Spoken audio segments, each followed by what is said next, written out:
What's up, people? Welcome back. Thanks again for joining me, and today we have another lighting breakdown.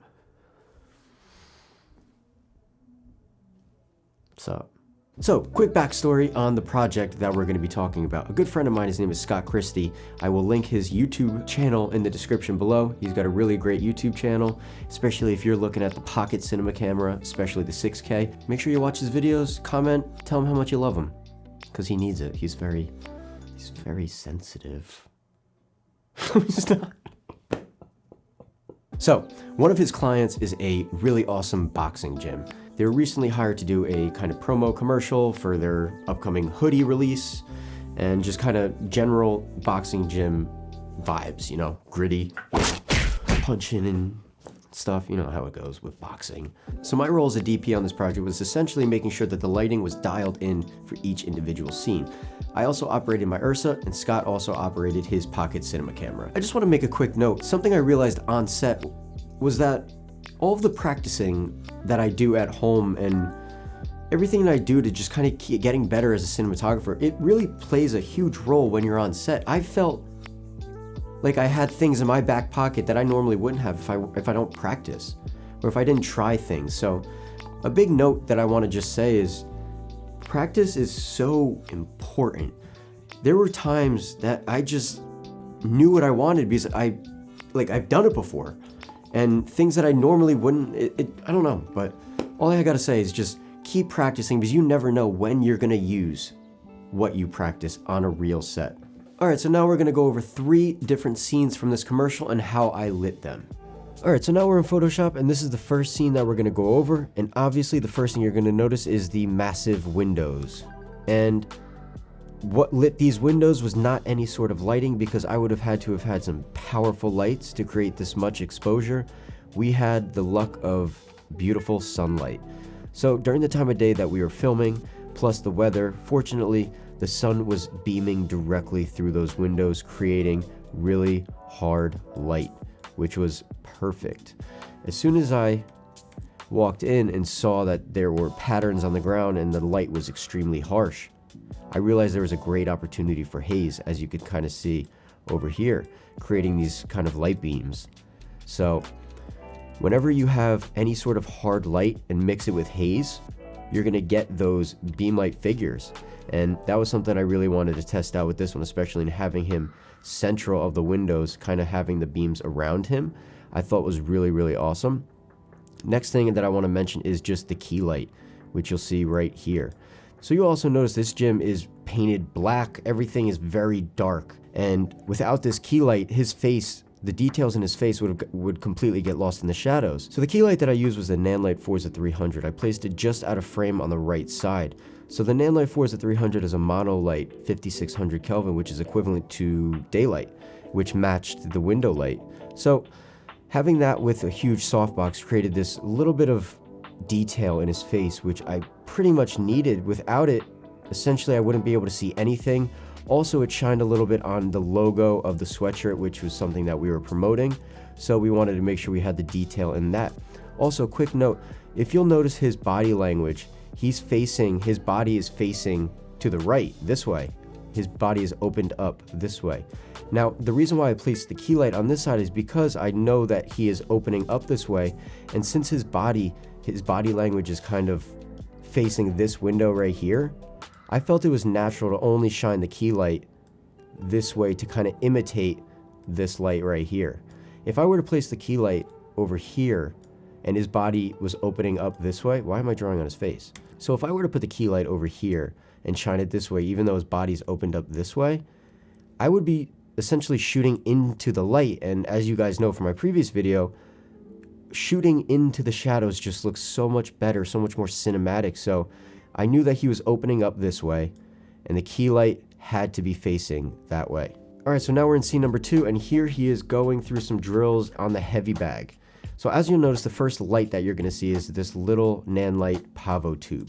The reason why I added that in the background is because essentially, again, the black walls, everything being dark, the background especially goes into this like dark abyss. As you can see here, it's pretty much dead black. You can't really see much of anything. And without that light back here, essentially it would just be him in frame and nothing else. And I didn't really like that because I didn't have this light here initially. I just left it the way it was and I wasn't too happy with the way it looked. So this light back here's purpose is to create some interest in the background. It's also kind of a purpose to kind of imitate some highlights on the gloves here, as well as maybe over here on the bag. The next light that you're going to see is the key light here.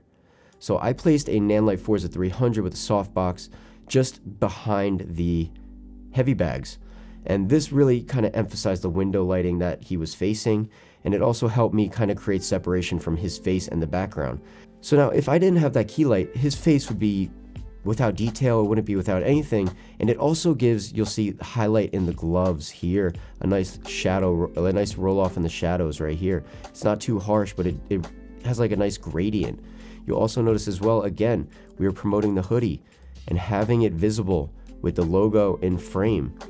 That is super essential for whatever you're trying to promote for a client. Last light that we're going to talk about here is this back here. Even though this might not look like it's lit, trust me, it is. So what I did was I had two bicolor quasar tubes on the posts on the back end of the ring, shining against the wall, which created a little bit of bounce light from this direction.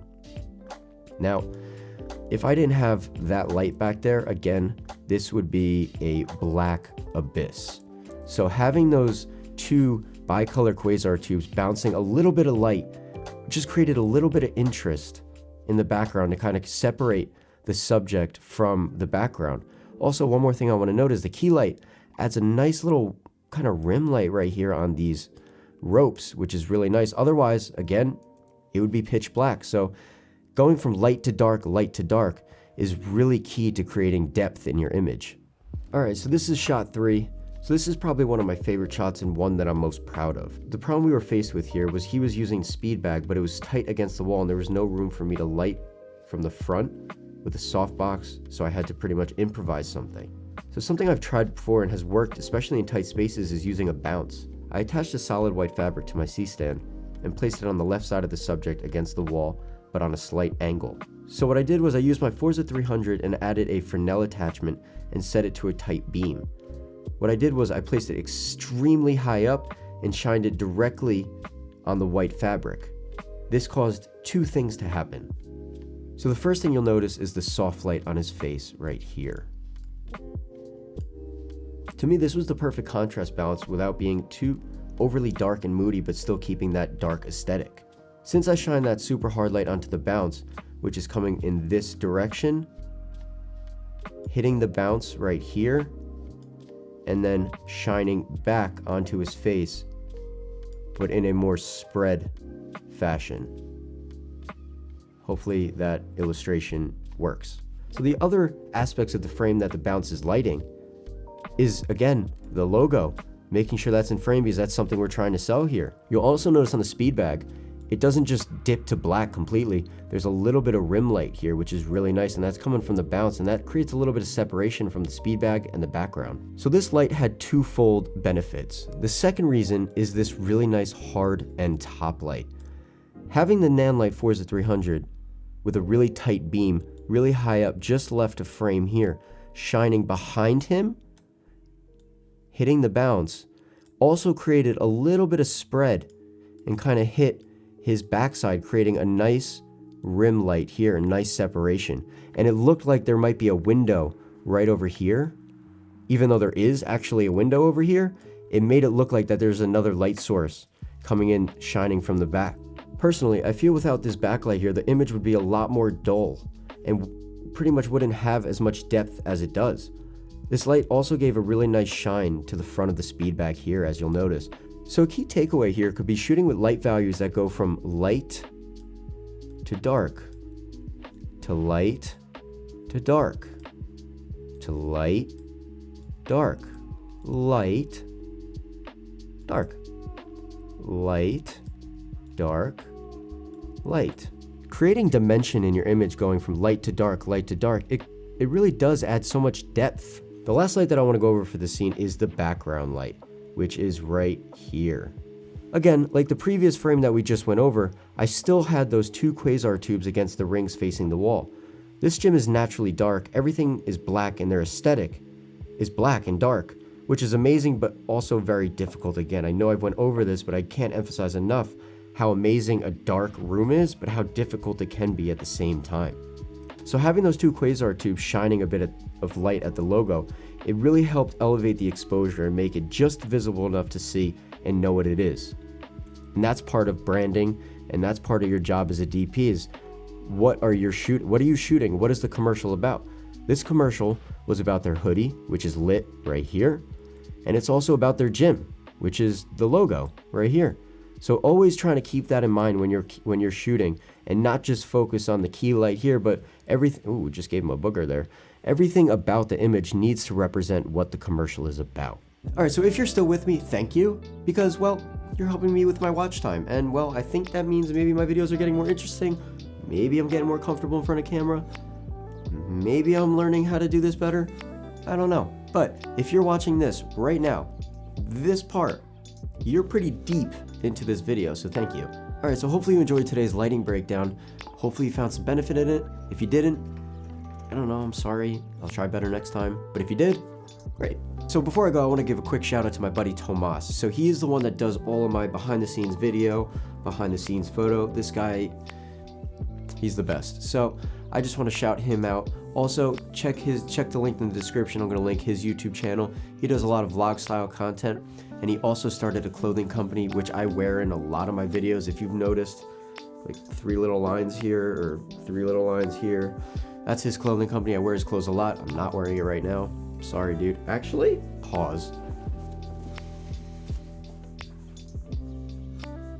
East Waves, check it out. Thanks again for sticking around and continually supporting me.